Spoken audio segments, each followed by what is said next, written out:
சுர்ஜித்தை வந்து சில வழக்கறிஞர்கள் வந்து ஜெயிலில் போய் பார்த்துருக்காங்க. அவங்கக்கிட்ட சுர்ஜித் சொன்னதும் இதுதான். திருநெல்வேலி மாநகர கமிஷனரோட அறிக்கையை பாருங்கள், அதை சொல்லியிருப்பார்.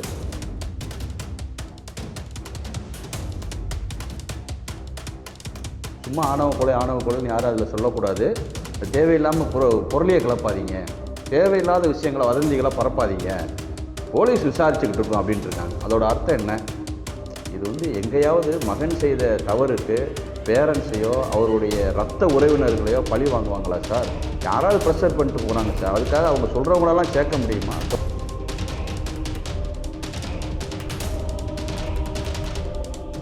அந்த பொண்ணோட வாழ்க்கையும் சேர்த்து அழிச்சிட்டாங்க சார். மிகப்பெரிய பாவத்தை பண்ணிக்கிட்டு இருக்காங்க.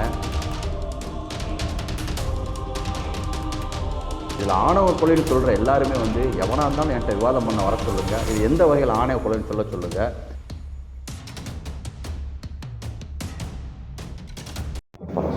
சார், இப்போ வந்து அந்த கவின் ஆணவ கொலை வழக்கில் வந்து அந்த வழக்கை எப்படி சார் பார்க்குறீங்க? சார், இது ஆணவ கொலையே கிடையாது சார். இவங்களாம் ஆணவ கொலைன்னு சொல்லிகிட்டு இருக்கிறாங்க.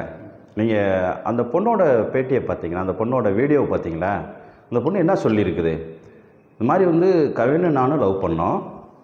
என் தம்பி வந்து மே மாதம் கடைசியில் கவின்கிட்ட பேசி பொண்ணு கேட்டு வாங்க, அந்த பேசுங்க, பொண்ணு கேட்டு வந்து பேசுங்கன்னு சொல்கிறான்.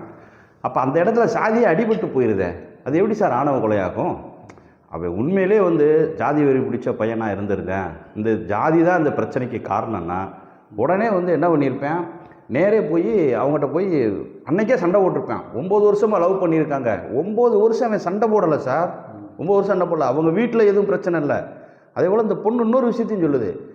கவின் சொன்னது வந்து எனக்கு 6 மாதம் டைம் வேணும், அது வரைக்கும் வந்து எங்கள் வீட்டில் நீங்கள் சொல்லாதீங்க, உங்கள் வீட்டில் நீங்கள் சொல்லிடாதப்பா அப்படின்னு சொன்னதா அந்த பொண்ணு சொல்லுது. அப்போ கவினோட இந்த பொண்ணோட அப்பா அம்மாவுக்கு வந்து இந்த விஷயத்தை தெரியப்படுத்த வேண்டாம், அவங்களுக்கு தெரியலைன்றது தானே அது அர்த்தம். ஸோ இப்படி இருக்கும்போது இதில் எங்கே ஆணவ கொலை வந்தது? இது கொலை, அது வந்து கண்டிக்கப்பட வேண்டியது, அதெல்லாம் ஓகே. ஆணவ கொலைன்னு சொல்லி நிறைய பேர் வந்து போலி போராளிகள், புரட்சி போராளிகள்லாம் வந்து புரட்சி பண்ணிகிட்டு இருக்காங்களா? இது ஆணவ கொலை கிடையாது. இது சாதாரண ஒரு காதல் பிரச்சனை. எனக்கு என்ன சந்தேகம்னா, முதல் முறையாக வேந்தர் டிவிட்ட வந்து இந்த விஷயத்தை நான் பகிர்றேன். இந்த ஸ்டேட்மெண்ட்டை தான் கவினை வந்து சுர்ஜித்தை வந்து சில வழக்கறிஞர்கள் வந்து ஜெயிலில் போய் பார்த்துருக்காங்க. அவங்கக்கிட்ட சுர்ஜித் சொன்னதும் இதுதான். பொண்ணு கேட்டு வர சொன்னோம், அவர் வரலன்ட்டு. அந்த பொண்ணு இன்னொரு விஷயம் சொல்லிச்சு பார்த்தீங்களா, எனக்கும் கவினுக்கும் வந்து நிறைய இது இருக்குது, அதெல்லாம் நாங்கள் இது பண்ண முடியாது அப்படின்ற மாதிரி சொல்கிறாங்க. அதுக்குள்ளே நீங்கள் ஏன் அதை போட்டு நீங்கள் எல்லோரும் அதை கேள்வி கேட்குறீங்க, அதுக்குள்ளேயே நீங்கள் போகிறீங்கன்றாங்க. அப்போ எனக்கு என்ன சந்தேகம் இருக்கும் அப்படின்னா, மே மாதம் வரைக்கும் சுர்ஜித் வந்து கவினை பொண்ணு கேட்டு வர சொல்கிறேன், இந்த பொண்ணும் அவனை பொண்ணு கேட்டு வர சொல்லுறேன். அந்த பொண்ணுக்கு 25 வயசுக்கிட்ட வந்துட்டு, எங்களுடைய சமூகத்தில் 18 வயசுலேருந்து 23 வயசுக்குள்ளே ஒரு பொண்ணை வச்சிருக்கவே மாட்டாங்க, கட்டி கொடுக்க தான் பார்ப்பாங்க. இதுக்கு வயசு போய்கிட்டே இருக்குது. அந்த பையனுக்கு எந்த தங்கச்சி அக்கா அந்த மாதிரி ஒரு பிக்கல் பிடுங்கல் எதுவுமே இல்லை. அவன் வேலைக்கு போயிட்டா நல்லா வருமானம் வந்துட்டு இருக்கு அந்த பையனுக்கு. அப்படி வருமானம் வரும்போது 2 பேரும் கல்யாணம் பண்ணுறதுல என்ன இருக்குது? அவங்க அந்த பையன் டைம் கேட்குறத பார்க்கும்போது இதில் அந்த 2 மாதத்துக்குள்ளே தான் நடந்திருக்கணும். ஒன்று அந்த பையன் எதுவும் கழட்டி விடணும்னு நினச்சானா, இல்லை அல்லது நாடக காதல்னு சொல்கிறாங்க பார்த்தீங்களா, சில பேர் நாடக காதல்ன்றேன், காதல் பண்ணிவிட்டு நல்லா என்ஜாய் பண்ணிவிட்டு கொஞ்ச நாள் கழித்து கல்யாணம் பண்ண மாட்டேன்னு சொல்கிறது, அல்லது வேறு விதமாக த்ரெட்டன் பண்ணுறது, அல்லது இந்த ஃபோட்டோ இதுக்கெல்லாம் வச்சுக்கிட்டு அதை வச்சு பிளாக்மெயில் பண்ணுறது, அப்படி எதுவும் இருந்ததா அப்படின்றது இந்த விஷயத்தில் இப்போ சந்தேகமாக இருக்குது. ஆனால் எதுவாக இருந்தாலும் போலீஸ் விசாரணையில் தெரிய வந்துடும். திருநெல்வேலி மாநகர கமிஷனரோட அறிக்கையை பாருங்கள், அதில் சொல்லியிருப்பார். சும்மா ஆணவ கொலைன்னு யாரும் அதில் சொல்லக்கூடாது, அது தேவையில்லாமல் பொருளையை கிளப்பாதீங்க, தேவையில்லாத விஷயங்களை வதந்திகளை பரப்பாதீங்க, போலீஸ் விசாரிச்சுக்கிட்டு இருக்கோம் அப்படின்ட்டு இருக்காங்க. அதோட அர்த்தம் என்ன? ஆணவ கொலை கிடையாது. அப்போ மே மாதம் வரைக்கும் பொண்ணு கேட்டு வர சொல்கிறாங்க, அவன் மாட்டேன்றான், 6 மாதம் ஆகுன்றான். அப்போ இந்த பையன் ஒருவேளை விட்டுட்டு போயிடுவானான்னு நினச்சாங்களா, இல்லை வேறு எதுவும் பிரச்சனையான்றதை வந்து போலீஸ் விசாரிக்கணும். அது விசாரித்தா தான் இது முழுமையான விவரம் தெரிய வரும். முதலாக இந்த விஷயத்தை வந்து வேந்தர் டிவிட்ட பயிர்றேன். ஓகே சார், இப்போ அவங்க பேரண்ட்டை வந்து கைது பண்ணணும்னு சொல்கிறாங்க. ஆல்ரெடி அவங்களுடைய தகப்பனாரை வந்து ரிமாண்ட் பண்ணிட்டாங்க. அவங்க வந்து தாயாரையும் வந்து ரிமாண்ட் பண்ணணுன்ற மாதிரி ஒரு டிமாண்ட் வைக்கிறாங்க. இதை எப்படி சார் பார்க்குறீங்க? இது வந்து முழுக்க ப்ரெஷர் ஜஸ்டிஸ் சார். ஏற்கனவே வந்து நார்த்தில் பார்த்தீங்கன்னா புல்டோசர் ஜஸ்டிஸ் தெரியுமில்ல உங்களுக்கு, அங்கே இருக்கிற இஸ்லாமியர்கள் அல்ல வேறு ஏதாவது கொடுங்குற்றவாளிகளோட வீட்டை இடித்து புல்டோசர் அந்த வீட்டை இடிச்சிருவாங்க புல்டோசர் வச்சு ஃபஸ்ட்லேயே எஃப்ஐஆர் போட்ட உடனே. அதை உச்சநீதிமன்றம் கடுமையாக வார்ன் பண்ணியது, இந்த மாதிரி புல்டோசர் வச்சு இடிக்கக்கூடாது, சட்டப்படி தான் இது இருக்கணும்ன்ட்டு. இல்லை சட்டப்படி தானே சார் கொடுக்கணும். இவங்க என்ன பண்ணுறானுங்கன்னா ஃபஸ்ட்டு வந்து அந்த பையன் அந்த சம்பவமானவொடனே இவங்க இந்த பையனை கொண்டு போய் அவங்க அப்பாவே ஒப்படைச்சிடறான். அந்த பையன் அவங்க அப்பாவுக்கு பேசினதாக சொல்கிறாங்க. அந்த அப்பா கொண்டு என்னப்பா அப்படி பண்ணிட்டா, தேவையில்லாமல் ஒரு குடும்பத்தை வந்து தெருவில் கொண்டு இழுத்து விட்டேன்னு சொல்லி நேராக கொண்டு போய் ஸ்டேஷனில் ஒப்படைச்சிடுறாரு. அப்போ அவங்க போலீஸ் வந்து எதுக்கும் வீடியோவை செக் பண்ணிடுவோம், வேறு யாரும் வந்தாங்களான்னு பார்த்து அங்கே உள்ள வீடியோவை செக் பண்ணதாகவும் சிசிடிவியை இந்த பையன் மட்டும்தான் அதில் இருந்ததாகவும் சொல்கிறாங்க. ஸோ இவன் மேலே எஃப்ஐஆர் போடுறாங்க. டிஎஸ்ஆர் கொடுத்ததே, டிஎஸ்ஆருங்கிறது வந்து ஒரு நோட்டில் வந்து டிஎஸ்ஆர் நோட்டு வச்சுருப்பாங்க, அதில் எழுதி மேலதிகாரிகளுக்கு அதோட அந்த க்ரக்ஸ் அந்த கேஸோட ஒரு சுருக்கம் இருக்கும், அதை கொடுப்பாங்க. என்னென்ன செக்ஷனில் நான் வழக்கு பதிவு பண்ணியிருக்கோம் இன்னார் மேலேன்ட்டு. அது ஃபஸ்ட்டு டிஎஸ்ஆர் கொடுத்ததே சுர்ஜித் மேலே மட்டும்தான் கொடுத்துருக்காங்க. நல்லா பார்த்துக்கணும், சுர்ஜித் மேலே கொடுத்துருக்காங்க. அப்போ ஒரு 30 அட்வொகேட்டுக்கு மேலே பட்டியல் சமூகத்தை சேர்ந்த அட்வொகேட் போய் ப்ரெஷர் பண்ணி, இல்லை நீங்கள் அவங்க அம்மா அப்பாவை எஃப்ஐஆரில் கொண்டு வந்தால் மட்டும்தான் நாங்கள் கையெழுத்து போடுவோம், எஃப்ஐஆரில் கையெழுத்து போடுவோம், கம்ப்ளைண்ட்டில் கையெழுத்து போடுவோம்னு ஒரே பிரச்சனை. வேறு வழி இல்லாமல் சரி இது வந்து மேற்கொண்டு இஷ்யூ ஆகக்கூடாதுன்றக்காக இப்போ சேர்த்துருவோம், விசாரிச்சுக்கிட்டு முடிவு பண்ணிடணும் முதல்ல சேர்க்குறாங்க. சேர்த்தா அடுத்த டிமாண்டுக்கு போகிறாங்க.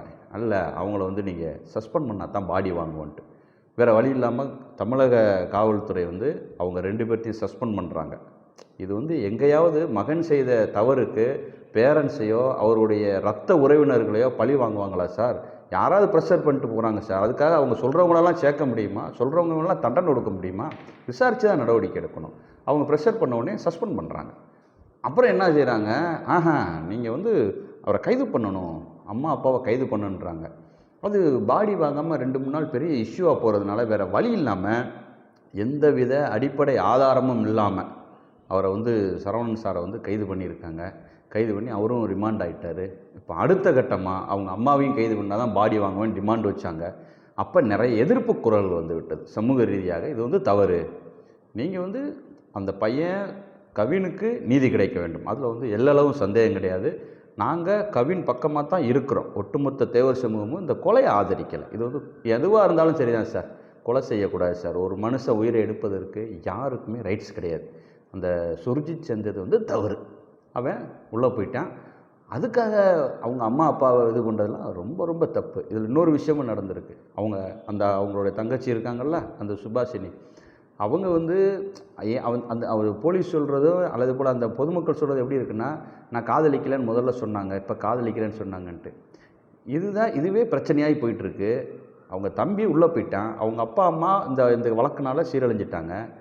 அவங்க யாரை நம்பியிருந்தாங்களோ கவின் இறந்து போயிடுறான். இந்த ஸ்டேட்டில் இந்த ஒரு ஸ்டேஜில் இந்த பொண்ணு போய் நான் லவ் பண்ணேன், இத்தனை வருஷம் லவ் பண்ணேன்னு சொன்னால் இதை யார் பின்னாடி கட்டிக்கிடுவா? ஒருத்தன் கட்டிக்கிட்டா அவன் என்ன நினைப்பான்? அந்த பிள்ளை கூட குடும்பம் நடத்தும்போது இது ஏற்கனவே 9 வருஷம் காதலிச்சிருந்தது, இது எப்படி இருந்திருக்கும் நினைப்பானா? நினைக்க மாட்டானா? இதெல்லாம் ஏன் சார் புரிஞ்சுக்கிடாமல் அந்த பொண்ணை போட்டு பாடாப்படுத்துகிறாங்க? இதை சொல்ல வச்சுட்டாங்க. கடைசியில் அந்த பொண்ணோட வாழ்க்கையும் சேர்த்து அழிச்சிட்டாங்க சார். மிகப்பெரிய பாவத்தை பண்ணிக்கிட்டு இருக்காங்க. இதில் ஆணவ கொலைன்னு சொல்கிற எல்லாருமே வந்து எவனாக இருந்தாலும் என்கிட்ட விவாதம் பண்ண வர சொல்லுங்கள். இது எந்த வகையில் ஆணவ கொலைன்னு சொல்லுங்கள். இந்த பையன் பொண்ணு கேட்டு வர சொன்னானா இல்லையா? அப்போயே இது முடிஞ்சு வச்சு அப்புறம் எப்படி இதில் ஆணவ கொலை வரும்? இதைத்தான் நாங்கள் அன்னையிலேருந்து சொல்லிகிட்டு இருக்கோம். தேவையில்லாமல் ப்ரெஷர் பண்ணி பொய்யா சில பேரை வழக்கில் சேருங்கன்னு சொல்கிறதெல்லாம் எந்த வகையிலும் ஏற்றுக்கொள்ள முடியாது. இதை அனுமதித்தால் நாளை பின்ன எல்லாரும் இந்த மாதிரி ஒரு பிரச்சனை வரும், பாடி வாங்க மாட்டான், அவரை சேருமா இவரை சேருமா. சரி, சுவாதின்னு ஒருத்தரை ராம்குமார்னு ஒரு பையன் கொலை பண்ணேன் ஒரு காதல் பிரச்சனையில். எல்லாருக்குமே அந்த வழக்கு தெரியும். ஒரு 5-6 வருஷத்துக்கு முன்னாடி அந்த பையனோட அம்மா அப்பாவை சேர்த்துட்டாங்களா வழக்கில்? இதே மாதிரி எத்தனை கொலைகள் நடந்திருக்கிறது? ஏன் அரசோட செயல்பாடு எப்படி சார் பார்க்குறீங்க? இந்த மாதிரி ஆவண கொலைகள் இந்த மாதிரி கொண்டு போகிறாங்க. தமிழக அரசு வந்து இந்த விஷயத்தை பொறுத்தளவில் வந்து நியாயமான நடவடிக்கை, ஸ்ட்ரிக்டான நடவடிக்கை எடுக்கணும். போராட்டம் பண்ணுறான் அல்லது வந்து ப்ரெஷர் பண்ணுறான், வக்கீல்களை வச்சு தர்ணா பண்ணுறான், பாடியை வாங்க மாட்டேன்றான், இப்படின்றதுக்காகலாம் தமிழக அரசு வந்து பொய்யா வழக்கில் வந்து யாரையும் சேர்க்கக்கூடாது. அது தேவையில்லாது சார்.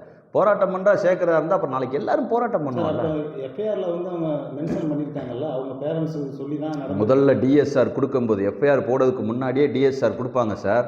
ஒரு ரிப்போர்ட் ஒன்று கொடுப்பாங்க, மேலே அதிகாரிகளுக்கு அனுப்புறதுக்காக ஒரு க்ரக்ஸ் எழுதி ஒரு நோட்டில் எழுதியிருப்பாங்க. அதில் எழுதப்பட்டது கவினுடைய பெயர் மட்டும்தான். கவின் அவங்க செக் பண்ணி வீடியோலாம் செக் பண்ணி கவினை மட்டும்தான் எழுதுறாங்க. சாரி, சுர்ஜித்தை மட்டும்தான் எழுதுறாங்க. சுர்ஜித் ஒரு ஆள் தான் இங்கே இருந்திருக்கேன், அவன் தான் இதுக்கு காரணம் எழுதுறாங்க. ஆனால் அங்கே வழக்கறிஞர் எல்லாரும் ப்ரெஷர் போட்டு இவங்களை சேர்த்தா தான் அவங்க அப்பா அம்மாவை சுர்ஜித்தோட அப்பா அம்மாவை சேர்த்தா தான் நாங்கள் வந்து கையெழுத்து போடுவோன்னு சொன்னதுனால சரி இது பெரிய இஷ்யூவாக போயிடக்கூடாது, யாரை வேணாலும் எஃப்ஐஆரில் யார் வேணாலும் சேர்த்துக்கலாம், ஆனால் விசாரணை பண்ணும்போது அவங்க இல்லைன்னா வெளியே எடுத்துடலாம் அப்படின்ற நோக்கத்தில் தான் அவங்கள சேர்த்தாங்க.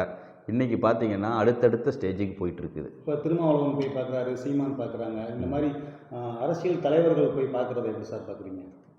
இதுக்கு முன்னாடி விஜயகுமார் அப்படின்னு சொல்லி தேவர் சமூகத்தில் ஒரு ஆட்டோ டிரைவரை கொலை பண்ணாங்க. அவர் தேவர் சமூகன்றதுனால கொலை பண்ணாங்க. அவருக்கு எந்த முன் வழக்கும் கிடையாது, அவர் யாரையும் வெட்டலை. அதுக்கப்புறம் வீரபத்ரன் ஒரு பையனை வந்து அவனும் தேவர் பையன், அவனை தேவேந்திர சமூக இளைஞர்கள் வந்து கொலை பண்ணாங்க.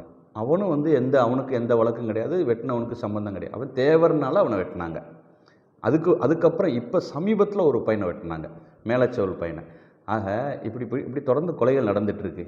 எந்த கொலைகளுக்கு இவங்க எல்லாரும் கண்டனம் தெரிவிச்சிருக்காங்க? தேவர் சமூகத்தில் நடந்த இழப்புகளுக்கு யாரெல்லாம் இது வரைக்கும் போயிருக்காங்க? இந்த கொலைகள்லாம் அவங்க கண்ணுக்கு தெரியலையா? இப்போது ஒருத்தனை கொலை பண்ணுறான், ஒரு முன்விரோதம் இருக்குது, அந்த முன்விரோதத்தினால இன்னொரு டீம் அவனை கொலை பண்ணாங்கன்னா நம்ம அதுக்கு போக வேண்டியதில்லை, அந்த சார்ந்த சமுதாயம் பார்த்துக்கணும். விஜயகுமார் அப்பாவி தானே, அவர் யாரை கொலை பண்ணார்? அடுத்து வந்து மேலே இவர் நம்ம வீரபத்ரன் முன்னீர் பள்ளத்தில் அவர் யாரை கொலை பண்ணார்? அவருக்கு வெட்டினவங்களுக்கு சம்மந்தமே இல்லையே, சாதின்ற ஒரு அடிப்படையில் வெட்டினாங்களா? அன்னைக்கு அண்ணன் சீமான் எங்கே போனார்கள்?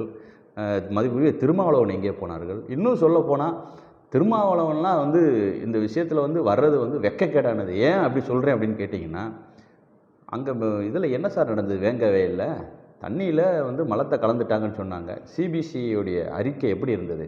சொந்த சாதியாக கலந்துருக்கான்னு வந்திருக்கு. இது மாதிரி எல்லா விஷயங்கள்லேயும் அந்த ஸ்டார்டிங் அரசியல் இருக்குல்ல, தீயை பற்ற வச்சுட்டு அவர் போயிடுவார். கடைசியில் பார்த்தா அது வேறு மாதிரி இருக்கும். இப்போ ஆணவ கொலைன்னு சொன்னாங்க, இப்போ இங்கே ஆணவ கொலை நடந்திருக்கா? ஆணவ கொலைன்னு சொன்னவங்க முகத்தை எங்கே சார் வச்சுருப்பாங்க? உன்னைய கல்யாணம் பண்ணிக்க வான்னு சொல்கிறாங்களா? நீ ஏன் வந்து கல்யாணம் பண்ணலை? நீ என்ன ஐடியாவில் இருந்த? அந்த பொண்ணு வந்து சொல்லுது, கவினு நானும் ரொம்ப நல்லா தான் 9 வருஷமாக பழகுனங்குது. அப்போ நீ ஏமாத்த நினச்சிருந்தியா? அதுதான் அந்த பிரச்சனைக்கு காரணமா? இதில் எங்கே ஆணவ கொலை வந்து? அதை தான் சார் நான் நிலைந்து கேட்டுட்ருக்கேன். அனைத்து தலைவர்களும் போனது எல்லா சமூகத்தில் நடக்கக்கூடிய அப்பாவிகள் இறந்ததுக்கெல்லாம் போனாங்கன்னா அவங்கள பாராட்டலாம். நீ மீடியா விசிபிலிட்டிக்காகவும் அரசியல் பண்ணுறதுக்காகவும் ஒரு சமூகத்தை குறிப்பிட்டு எதிர்க்கிறதுக்காகவும் இன்னொரு சமூகத்தினுடைய ஓட்டு நமக்கு வேணுன்றதுக்காகவும் போனோன்னா இந்த ஒட்டுமொத்த தேவர் சமூகம் தேர்தலில் உங்களுக்கு பாடம் புகட்டுவோம். யாரையும் எங்கள் தொகுதிகளில் நாங்கள் இருக்கிற ஏரியாவில் நுழைய விட மாட்டோம், எவனுக்கும் ஓட்டு போட மாட்டோம். உங்கள் பேர் சார்? மகாராஜன் நேதாஜி சுபாஷ் சேனை.